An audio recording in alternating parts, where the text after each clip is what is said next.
We have more clips of the good liars, this time at a JD Vance event that was hosted by a pastor who believes that Kamala Harris is an actual witch. Not like a witch as an insult, but an actual witch like practicing witchcraft. So the good liars went, they're talking to MAGA voters, so I want to roll a few of these clips and see what's being discussed in the MAGA-verse. Do you believe Kamala Harris is a witch?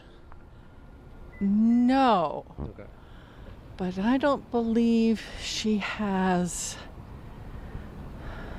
a real spiritual foundation, and that she is vulnerable to the influx of demonic energy. I love how these people on the right pretend to care about spiritual foundation and then go on to vote for the rapist, the fraud who's cheated on his wife. You know, thou shalt not commit adultery, thou shalt not commit fraud, or thou shalt not steal, which fraud is stealing. And Trump couldn't quote the Bible when asked. So as if he has like some spiritual foundation is kind of a funny position to take. Meanwhile, Biden, for instance, is a lifelong actual Catholic. Kamala Harris is faithfully married to a Jewish man, yet she's the one open to demonic presence or whatever this lady said. I mean, it's a cuckoo for Cocoa Puff stance anyway, but it also doesn't even make sense in application. Do you think there should be books that are banned in school? Banned, as far as I know, the ones that teaches, I don't know, I say all the right words. Pornographic books should be banned in school, yes. A book that has daughters having sex with their dad, should that be banned in school? Yes. So a book that has two daughters getting their dad drunk, having sex with them, that book should be banned in schools. No, the Bible should not be banned. Oh, okay. They're telling histories of what really happened. That is a story in the Bible. Yes, I know that is a story in the Bible. You just said it should be banned.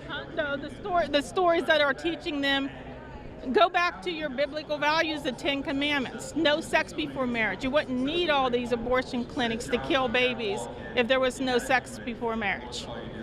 First off, does this lady think that married women don't need abortions or procedures related to them? That's pretty insane. A good portion of abortions come from families who already have a child or families who want a child but are having complications within their pregnancy. Second, it's funny how easy it is to corner these religious types. Ban all books that talk about sex, which if you follow the book bans, it's really just books that involve gay people or trans people, but include the Bible that talks about children having sex with their dad, slavery, domestic abuse, selling off your daughter to be wives. You know, these kinds of things are all fine for children to learn because they come from God's word. But don't you dare tell a child that trans people exist. This makes a ton of sense. There's a sign here. It says pro-life, pro-Second Amendment. You consider yourself pro-life? Definitely. And you're pro-Second Amendment? Yes. Guns is the leading cause of death for children 1 to 17. Is supporting guns a pro-life thing? Yes. I love how these people will bite the bullet every single time. Not only are guns the leading cause of death for children, children have the fastest growing rate of firearm suicide in the country. For every 10% that firearm ownership goes up, youth suicide goes up 27%. So being pro-Second Amendment with no restrictions is hardly a pro-life position. Pro-life, but let guns into schools around children. Pro-life, but let parents keep assault weapons unsecured around their children. Pro-life, but let's not take any measure to protect the life of a born child because we care more about guns and gun freedom, which is why, again, it all just boils down to controlling women for these people, and they do not deserve, nor should you ever let them try to take the high ground of being pro-life. Call them out as the liars that they are. A fetus is not a person. Personhood is centered around the ability to deploy a unique conscious experience. When we give rights, we give them to people. When we talk about laws, they are legislated among people. I'm more concerned about protecting people, not humans, right?